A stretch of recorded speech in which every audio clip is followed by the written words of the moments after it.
dental cream to clean your breath while you clean your teeth and help stop tooth decay, and Luster Cream Shampoo for soft, glamorous, caressable hair bring you Our Miss Brooks, starring Eve Arden.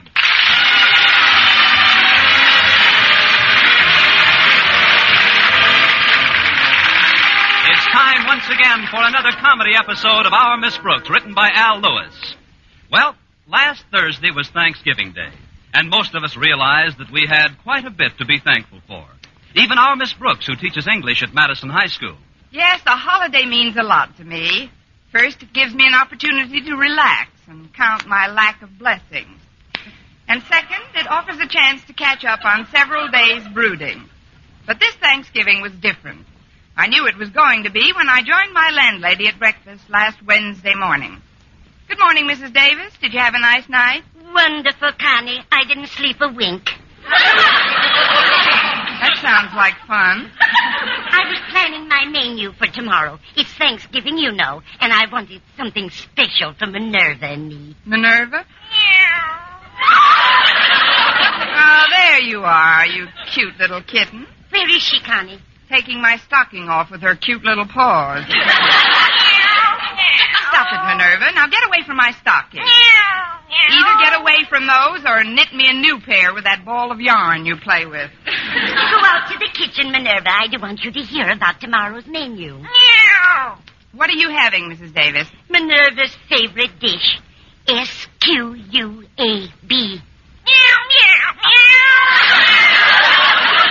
It doesn't do a bit of good to spell things out anymore. I guess she's too old for that. Please go into the kitchen, Minerva. There's some milk out there. Right under the SINK. Don't tell me she slammed the door behind her. No, that was me, Connie. I wanted to show you the squab I got for tomorrow. Oh, I'd like to see it. Well, here it is. Where? Oh, right there behind that carrot. It isn't very big, is it? I've seen stuffing with larger drumsticks. You know, Connie, I was all ready to get a nice 10-pound turkey yesterday when the clerk at the market said something that made me change my mind. What did he say? $8.30. Well, that is a pretty rude remark. I'm afraid I was a little testy when I complained about the price. Anyway, when I demanded something cheaper, this is the bird he gave me. You certainly did. Well, it'll be enough for Minerva and myself. I suppose you've already been invited somewhere for turkey and all the fixings. Where would you suggest? Hasn't Mr. Boynton asked you out for Thanksgiving dinner, Connie? Not yet, Mrs. Davis, but this morning he's going to be exposed to the most thorough opportunity to do so. Good. Of course, Mr. Boynton's been on a very strict budget lately. He probably can't afford any turkey dinners. Then you bring him back here with you, Connie. Oh, that's very sweet of you, Mrs. Davis, but that squab... We'll make it do. Remember the old saying, there's always room for just one more. In this case, you must mean one more squab. Well, thanks anyway, Mrs. Davis. After all, we've still got our health, which is more than I can say for that squab. Of course, I'd rather see you eat a nice turkey dinner tomorrow.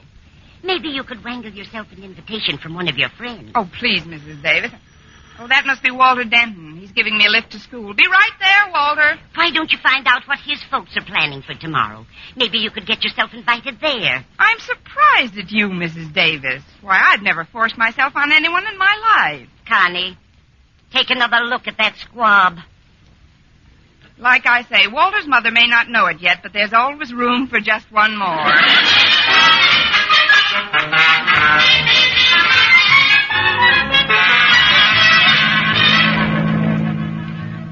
Oh, it certainly is nice weather for Thanksgiving, isn't it, Walter? It's more than nice, Miss Brooks. This air is absolutely succulent. It's downright savory and delicious. One more crack like that, and I'll be gnawing on the steering wheel. Tell me, Walter, how do you usually spend Thanksgiving? Well, usually, Mom cooks a big turkey and we have dinner around 4 o'clock in the afternoon. Gosh, I'll never forget last year's meal. First, we had a fresh fruit cup, then some delicious vegetable soup, and then this big golden brown turkey was served with a special dressing made out of chestnuts and raisins and stuff, and... You want to hear the rest of it, Miss Brooks? Certainly. Just pass me a blotter and keep talking. all the dishes, but the hot mince pie was really tops. And my mom is just about the best cook in this town. And like most good cooks, she probably prepares more food than she really needs. Oh, sure. Out of last year's turkey, the whole family had turkey, turkey giblets, turkey sandwiches, and turkey hash. That's because you didn't invite enough guests over for Thanksgiving dinner. You know, Walter, I've often thought that people who are so close to each other all year round should somehow manage to spend their holidays together as well. What kind of people are you talking about, Miss Brooks? Well, school teachers and students, for example. Who needs teachers on a holiday? I mean, most teachers you get enough of during school hours. The present company accepted, of course. Oh, you're a lot different, Miss Brooks. I know, I'm hungrier. Look, Walter, about spending Thanksgiving together, if you're planning to be with your folks... Oh, but I'm not, Miss Brooks. Now, my mother and Dad are going out of town for the weekend. It's my Dad's first vacation in 2 years. How come you're not leaving town with them? It's my Dad's first vacation in 2 years. Oh, he loves me, but he thinks I'm a little wearing in spots. So I'm staying over at Stretch Snodgrass's house until next week. Oh, I see. Then you'll have Thanksgiving dinner with Mr. and Mrs. Snodgrass. No, ma'am, they're going away with my folks. They're good friends, you know, just like Stretch and me. But, Miss Brooks, I think your idea about spending Thanksgiving together is swell. You do? Sure. Then why don't you and Stretch and me have dinner tomorrow? Dinner? Well, that might be very nice, Walter. Oh, great. Then Stretch and I'll be over to your place at 3 o'clock sharp. My place? Yeah. That is, if you still want us. I wouldn't be without you. But, Walter, Mrs. Davis did the shopping yesterday, and there just weren't any good-sized turkeys left that she could afford. So what she bought was a very what she bought isn't important, Miss Brooks. What counts is spending Thanksgiving with people who mean something to you. Gee, the Pilgrim certainly had it all over us modern characters. When a pilgrim wanted to celebrate the holiday, he just picked up his musket and shot himself a turkey. At the current prices, Walter, the only way I'll have a turkey tomorrow is if I pick up a musket and shoot myself a butcher.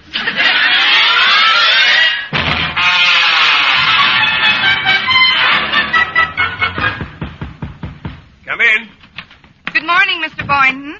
I just wanted to talk to you for a minute before your first class. Well, I'm glad you dropped in, Miss Brooks. I've got some rather exciting news this morning. I'll be glad to.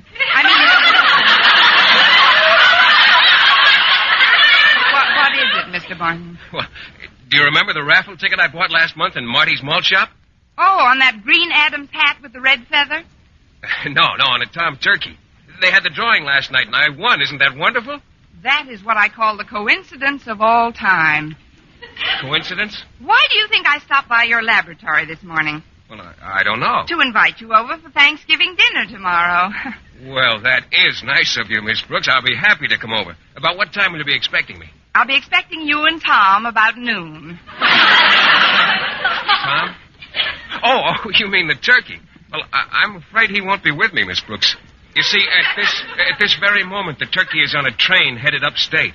Why? Did he get fed up with our climate? No, I sent him up to my folks' place. Unfortunately, I couldn't afford to visit my parents this year, but, well, now they'll have something to remind them of me anyhow. Must be a very tall turkey. What did he weigh, Mr. Boynton? Oh, about 18 pounds. Of course, what I'd do with an 18-pound turkey, I'll never know. Until tomorrow. Well, I'd better be running along now. On second thought, you needn't get to the house until 3 or 3:30. On third thought, you can back out of the whole thing if you want to. Back out? I should say not. I'll be there all right, and thanks for the invitation. You're welcome. But, Mr. Boynton, if you're expecting the conventional Thanksgiving Day dinner, you're liable to be a little disappointed. I'm just not having it. Oh, what are you having? So far, Walter Denton and Stretch Snodgrass.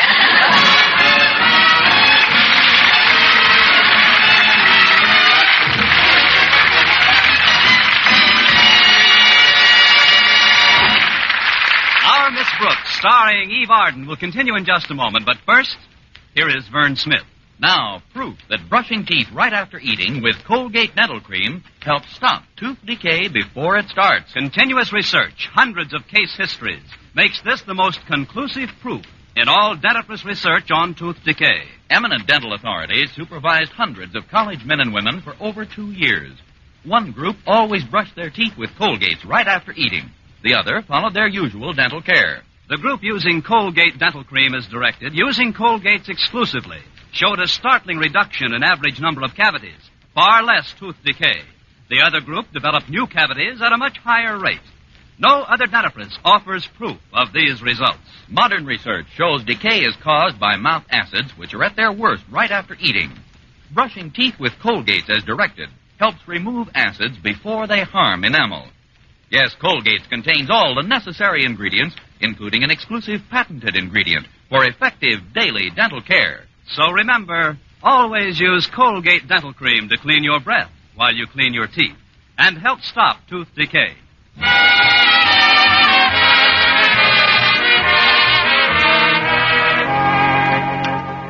Well, Thanksgiving Day arrived right on schedule, mostly because I couldn't do anything to stop it. After breakfast, I headed straight for the kitchen. There, I took a good look at Mrs. Davis's squab. Then I took an aspirin. Then I gave the squab an aspirin. Then I decided to make Mrs. Davis a full partner in my panic. Oh, this is terrible, Mrs. Davis. We can't possibly serve 5 people with this amount of food. Calm down, Connie. We'll make out some way. I've got cans of salmon in the house and some cheese and crackers and tidbits of one sort or another. But one doesn't serve tidbits for Thanksgiving dinner. Oh, I wish that bird looked bigger. Did you stuff him again since we last discussed it? I've stuffed him 5 times since then, Connie. In fact, the last time I went to fill him up, I got the feeling that he was trying to kick my hand away.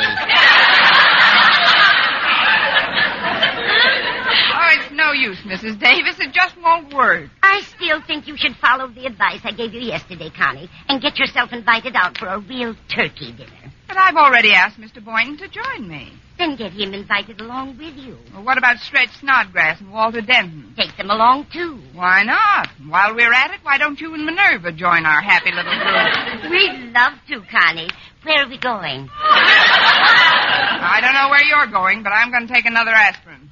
I'm sure the Conklins would like to have you over. I ran into Martha yesterday, and she told me that she was all ready to carve a huge turkey. Oh, is she fighting with Mr. Conklin again? Now, don't be silly, Connie. Martha even remarked yesterday that she was hoping Mr. Conklin would ask some of the teachers in to share their dinner. I can just picture that. If Mr. Conklin saw any teachers at his dinner table, he wouldn't know what to bite first. That doesn't apply to Mr. Boynton, though. Osgood is quite fond of him. And he's also extremely taken with Stretch Snodgrass. Thinks he's the best athlete Madison's ever had. Well, what about his attitude toward me? Call anyway. Remember, Connie, pride goeth before a fall. You've got to make a hit with Mr. Boynton. Here, I'll dial the number for you. Oh, but Mrs. Davis, Mr. Conklin can't stand the sight of Walter Denton. Nonsense, I know he dear. doesn't... His daughter Harriet is crazy about the boy. Hello? One moment, please. Miss Brooks is calling. Here, Connie. Oh, hello? Oh, hello, Miss Brooks. This is Harriet. Gee, I'm glad you called. You're having Walter Denton over for dinner, aren't you? That's the original plan, Harriet, I but wish we could all have dinner together, Miss Brooks. I was just talking to Mother about it this minute. You were? Well, now that's funny. I wanted to talk to Mother about the same thing. Wonderful, Miss Brooks. Wait a minute, I'll put her on. Thanks, Harriet. Harriet and her mother were just talking about getting together for dinner, Mrs. Davis. Hello, Miss Brooks. Hello, Mrs. Conklin. Forgive me if I talk rather quietly, but Mr. Conklin's taking a nap in the living room. He needs the rest, you know. He's been rather irritable lately. I know, for the last 5 years. We've known each other for 5 years now, and, well, the reason I called... Harriet told me, Miss Brooks. I just know you feel exactly as we do. That people should share their Thanksgiving joy with their friends. That's right, Mrs. Conklin. You understand, though, that it isn't just me. I've already invited Walter, Stretch, and Mr. Boynton. The more the merrier, I always say. Well, I'm glad you always say that, Mrs. Conklin, because my little party lacks just one thing, which you and only you can provide. What a beautiful way to put it. I can only say, Miss Brooks, that we'll be proud and happy to share Thanksgiving dinner with you and your friends. Well, thank you, Mrs. Conklin. Thank you, my dear. Harriet and Mr. Conklin and I will be at your place at 2 o'clock sharp.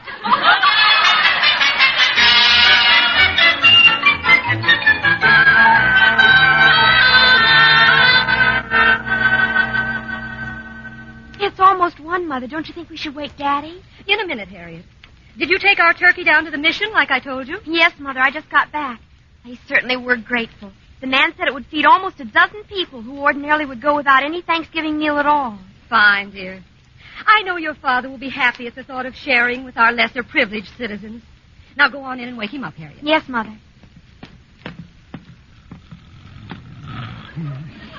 Daddy.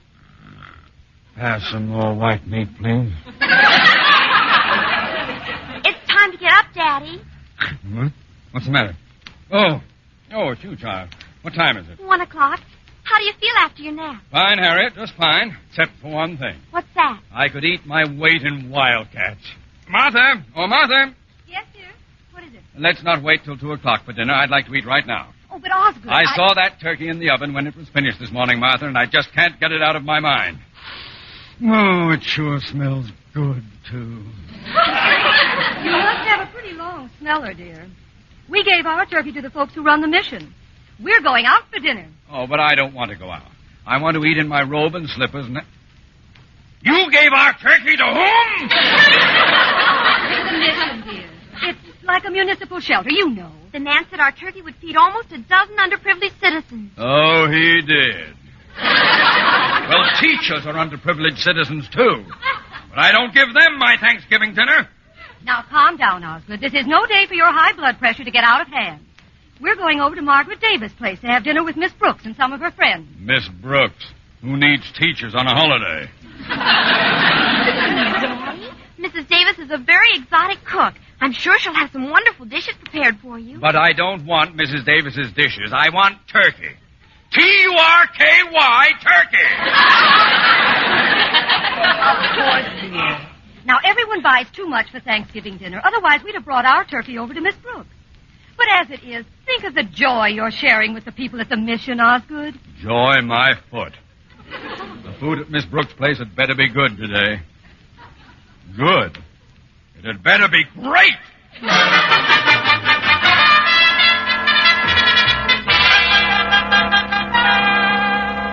Every time I tried to call Mrs. Conklin back, the party line was in use. Now they don't answer. They're probably on their way over here this minute to eat dinner or not to eat dinner. Please, Connie, you're beginning to sound like Hamlet. Don't worry so about the Conklins. They'll probably bring their turkey over with them, and we'll have plenty. Do you really think so, Mrs. Davis? We'll soon know, Connie. Will you answer the door, please? I'm trying to find some more cans of salmon, just in case. All right, Mrs. Davis. Happy Thanksgiving, Miss Brooks. A very happy Thanksgiving, Miss Brooks. Hello. The same to you. But is this all the party? What do you mean, Miss Brooks? I mean, just you three? Nothing waiting out in the car or anything? Well, we were going to bring our turkey along, but we know what a well-stocked larder you folks must have, so we donated it to the mission. The mission? One of my favorite charities. There's no joy like sharing. May we come in now and start sharing yours? Of course, Mr. Conklin. If you'll just sit here in the living room, I'll go back to the kitchen and tell Mrs. Davis you're here. Oh, Harriet and I will go back and help out, Miss Brooks. You've done enough for one day. Why, I'll bet you worked like a beaver this morning. Gnawed through 6 fingernails. Oh, I didn't do too much, no. Come on, Mother. I'll fix the salad dressing that new way you showed me. All right, dear. And I'll tell Mrs. Davis about the new things we've been doing with parsley. Never mind the side dishes. Let's just get that turkey to the table pronto. Huh? You chat with Miss Brooks, dear. We'll just be a little while. We'll make it snappy. I could eat my weight in wildcats, Miss Brooks. If they come in cans, you may get the chance. I mean, we'll be sitting down as soon as the others arrive, Mr. Conklin. Oh, yes, I forgot. You're having some of your friends in. I hope that lame-brained dunce, Walter Denton, isn't expected. Want some popcorn, Mr. Conklin?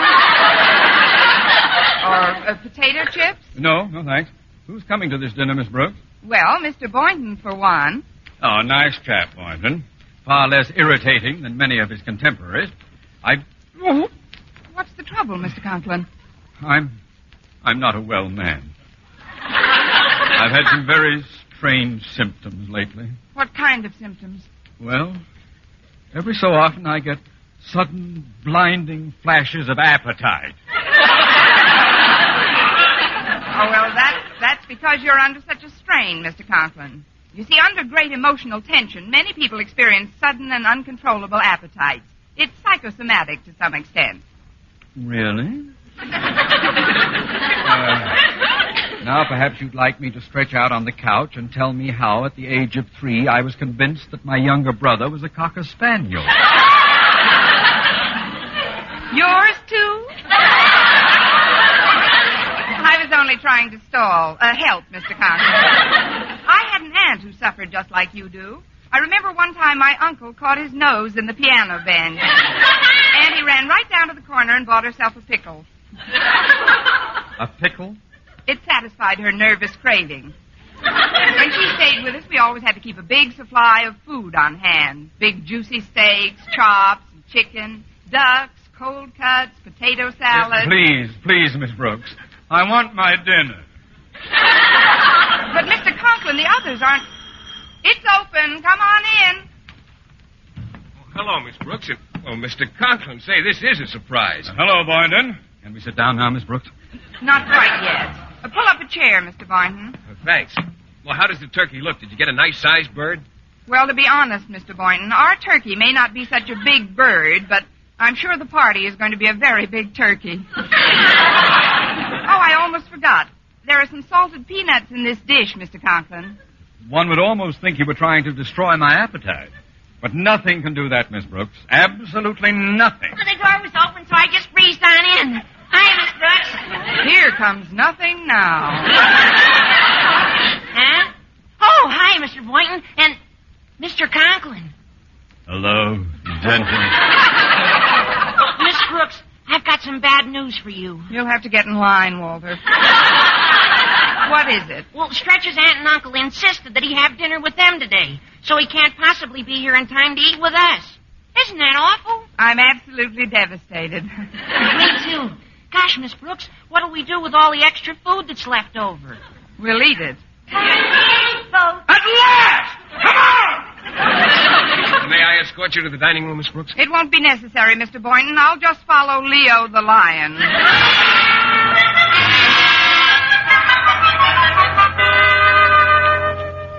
I've cut the squab into small pieces and sprayed it with sweet air, Connie. Nobody will know it isn't turkey. Now then, keep the lid on this big tray except when you're serving, and they won't know how little we've got. All right, Mrs. Davis. I might as well trot it in. Well, here we are. What'll you have, Mrs. Conklin? Oh, serve Mr. Conklin first, will you, dear? He's quite hungry. Certainly. Mr. Conklin, what'll it be? I'll have a drumstick. A drumstick. Yes, sir. Here you are.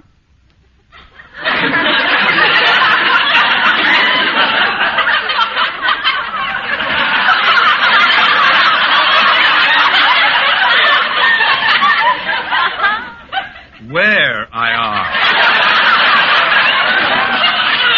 The drumstick. This is it. You know what they say, the nearer the bone, the sweeter the meat. If this has any meat on it, it must be inside the bone. Well, this is a brand new breed of turkey, Mr. Conklin. They've been experimenting for years with this type on the theory that the shorter the legs, the larger the breast. Oh, then give me some of that. Yes, sir. Here it is. This is it? This it is. You see, when they were experimenting with the short legs, the breast didn't quite get the idea of what they were trying to do. Well, where are the wings? This bird didn't get his wings. He flunked out in basic training.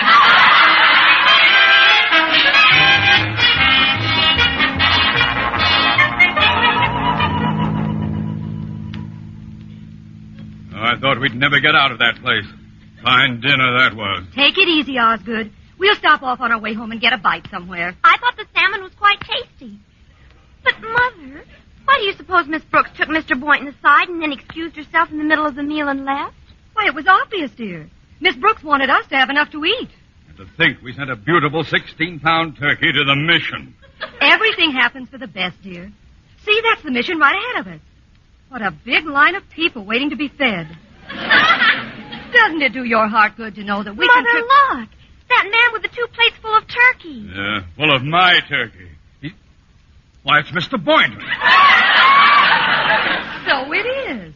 And who's that right behind him with the blue cap and hitting the big bass drum? Hallelujah, hallelujah. Open up the kitchen door, Lord, Lord, just one more.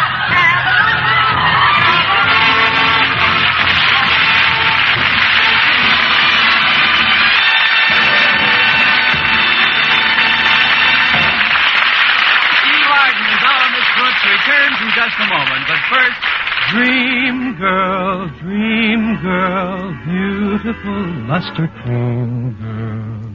Tonight, yes, tonight, show him how much lovelier your hair can look after a Luster Cream shampoo. Luster Cream, world's finest shampoo. No other shampoo in the world gives Kay Duma's magic blend of secret ingredients plus gentle lanolin. Not a soap, not a liquid. Luster Cream shampoo leaves hair 3 ways lovelier. Fragrantly clean, free of loose dandruff, glistening with sheen, soft, manageable. Even in hardest water, Luster Cream lathers instantly. No special rinse needed after a Luster Cream shampoo. So gentle, Luster Cream is wonderful even for children's hair. Tonight, yes, tonight, try Luster Cream shampoo. Dream girl, beautiful luster cream girl. You owe your crowning glory to a luster cream shampoo. and now once again, here is our Miss Brooks. Well, after Mr. Boynton and I had helped to feed over 50 underprivileged citizens, including Mr. Boynton and me, we found out that we had enough money between us to take in a movie. But on our way to the Strand, Mr. Boynton suddenly stopped. Miss Brooks, helping out at the mission made me realize how lonely the most festive occasion can be if you're not sharing it with someone. You're so right, Mr. Boynton. I guess you and I are pretty fortunate. Oh, we certainly are. But I just remembered that there's another member of Madison's faculty who's all alone tonight and needs cheering up pretty badly. Let's do something about it, shall we, Miss Brooks? Oh, that's a wonderful idea, Mr. Boynton. I'm all for it. I suppose you're referring to our French colleague, Monsieur Leblanche. Oh, no, Miss Brooks. I was thinking of Miss Enright. Let's go pick her up right now. Who needs teachers on a holiday? Next week, tune into another Our Miss Brooks show brought to you by Luster Cream Shampoo for soft, glamorous, caressable hair and Colgate Dental Cream to clean your breath while you clean your teeth and help stop tooth decay. Our Miss Brooks, starring Eve Arden, is produced by Larry Burns, directed by Al Lewis, with music by Wilbur Hatch. Mr. Boynton is played by Jeff Chandler, Mr. Conklin by Gail Gordon.